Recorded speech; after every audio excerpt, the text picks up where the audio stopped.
Perseroan mencatatkan pendapatan sebesar 20,16 triliun rupiah, melonjak 196,96% dibandingkan dengan 6,78 triliun rupiah pada periode yang sama tahun lalu.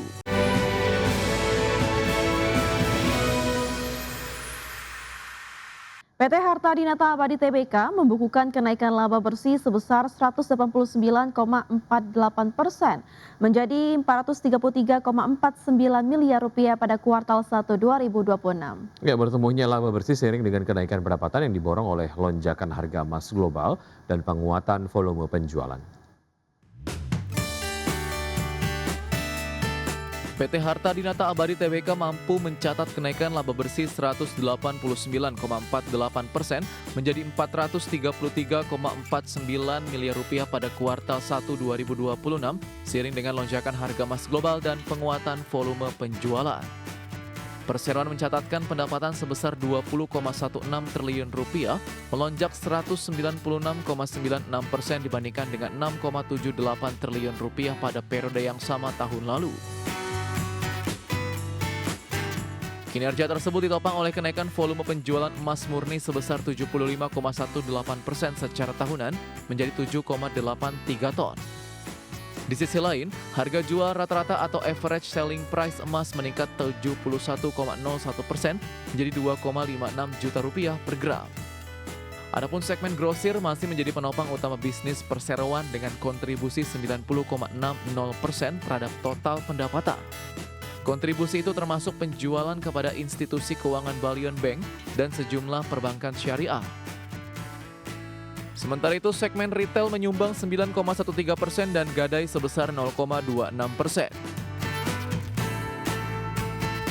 Direktur Utama PT Harta Dinata Abadi Tbk, Sandra Sunanto mengatakan, perseroan memulai tahun 2026 dengan capaian yang solid di tengah tren penguatan harga emas global. Perseroan akan terus berfokus pada penguatan ekosistem bisnis emas yang terintegrasi, optimalisasi kapasitas produksi, serta penguatan jaringan distribusi guna menjaga pertumbuhan yang berkelanjutan. Berbagai sumber IDX Channel. Kinerja PT Siloam International Hospitals Tbk atau SILO dinilai masih solid memasuki kuartal 2 tahun ini. Ya, pertumbuhan pendapatan yang konsisten, efisiensi operasional, serta ekspansi layanan kesehatan premium menjadi penopang prospek perseroan ke depan. PT Siloam International Hospitals Tbk mencatatkan pendapatan sebesar 2,55 triliun rupiah pada kuartal pertama 2026, tumbuh 8,4% secara tahunan. Di saat yang sama, EBITDA perseroan meningkat 11,7% menjadi 748,8 miliar rupiah dengan margin EBITDA mencapai 29,4%. Kisi Sekuritas menilai pertumbuhan EBITDA yang lebih tinggi dari pendapatan menunjukkan efisiensi operasional Silo semakin membaik. Untuk mendorong pertumbuhan jangka menengah, Silo terus mengembangkan layanan kesehatan premium seperti Siloam Medical Concierge dan layanan bedah robotik. Ekspansi ini difokuskan untuk memperkuat penetrasi pasar terutama di wilayah Indonesia Timur. Menurut Kisi Sekuritas, strategi tersebut berpotensi meningkatkan average revenue per user atau ARPU pasien, sekaligus menekan jumlah masyarakat Indonesia yang memilih berobat ke luar negeri. Dari sisi profitabilitas, margin laba bersih Silo yang mencapai 11,5% diperkirakan masih dapat dipertahankan pada kuartal 2 tahun 2026.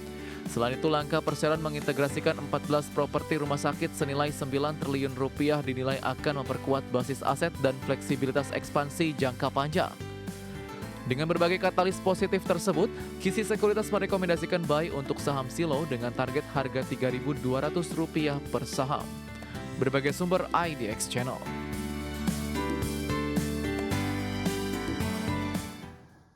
Pemirsa, kami akan kembali dengan informasi menarik lainnya, tetaplah bersama kami.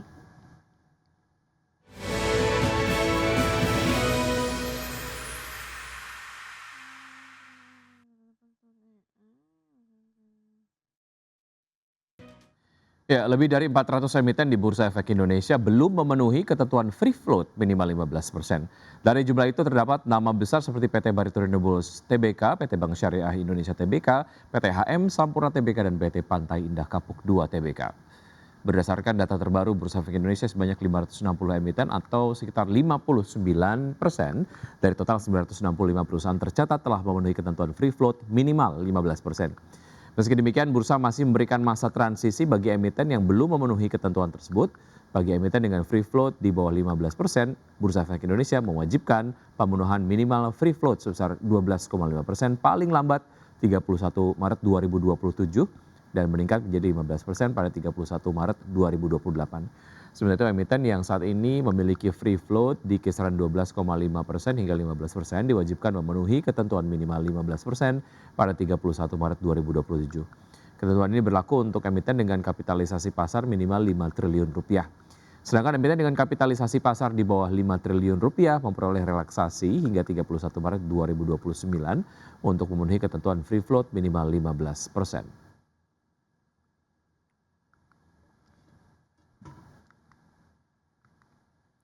Pengadilan Perdagangan Amerika Serikat pada hari Kamis 7 Mei 2026 memutuskan menolak kebijakan tarif global terbaru Presiden Donald Trump sebesar 10%. Pengadilan menyatakan bahwa tarif menyeluruh tersebut tidak dapat dibenarkan berdasarkan Undang-Undang Perdagangan Amerika Serikat era 1970-an. Pengadilan Perdagangan Amerika Serikat pada Kamis 7 Mei 2026 memutuskan menolak kebijakan tarif global terbaru Presiden Donald Trump sebesar 10%. Pengadilan menyatakan bahwa tarif menyeluruh tersebut tidak dapat dibenarkan berdasarkan Undang-Undang Perdagangan era 1970-an. Pengadilan Perdagangan Internasional Amerika Serikat memenangkan gugatan sejumlah pelaku usaha kecil yang menantang kebijakan tarif tersebut yang mulai berlaku pada 24 Februari lalu. Putusan pengadilan ditetapkan dengan suara 2-1. Salah satu hakim menyatakan masih terlalu dini untuk memberikan kemenangan kepada pihak penggugat. Pelaku usaha kecil berargumen bahwa tarif baru tersebut merupakan upaya untuk menghindari putusan penting Mahkamah Agung yang sebelumnya membatalkan tarif Trump tahun 2025 yang diterapkan melalui International Emergency Economic Powers Act. Dalam perintah yang dikeluarkan Februari lalu, Trump menggunakan Section 122 dari Trade Act 1974 yang memungkinkan penerapan tarif hingga 150 hari guna memperbaiki defisit neraca pembayaran yang serius atau mencegah pelemahan tajam dolar Amerika Serikat. Namun pengadilan menilai aturan tersebut tidak tepat digunakan untuk menangani jenis defisit perdagangan yang dijadikan alasan oleh Trump. Berbagai sumber IDX Channel. Selanjutnya, pemirsa, kita ke bursa global, di mana bursa ekuitas Wall Street melemah pada perdagangan di hari Kamis setelah Intel dan saham semikonduktor lainnya terkoreksi dari rally sebelumnya. Sementara ketidakpastian seputar pembicaraan damai Amerika Serikat dan Iran turut membebani sentimen pasar secara luas. Pada penutupan perdagangan di hari Kamis, S&P 500 ditutup turun 0,38% ke level 7.337, kemudian Nasdaq Composite yang melemah 0,13% ke level 25.806, dan Dow Jones Industrial Average yang terkoreksi 0,63% ke level 49.596. Sementara itu, bursa ekuitas Eropa berakhir di zona merah setelah mencatat rally tajam sehari sebelumnya. Maksud kami, pelaku pasar mulai mengevaluasi perkembangan menuju kesepakatan damai antara Amerika Serikat dan Iran yang memicu penurunan tajam harga minyak dunia, dan indeks Stock 600 ditutup turun 1,1% ke level 616,42. DAX Jerman menyusut 1,02% ke level 24.663. FTSE 100 Inggris turun 1,55% ke posisi 10.276.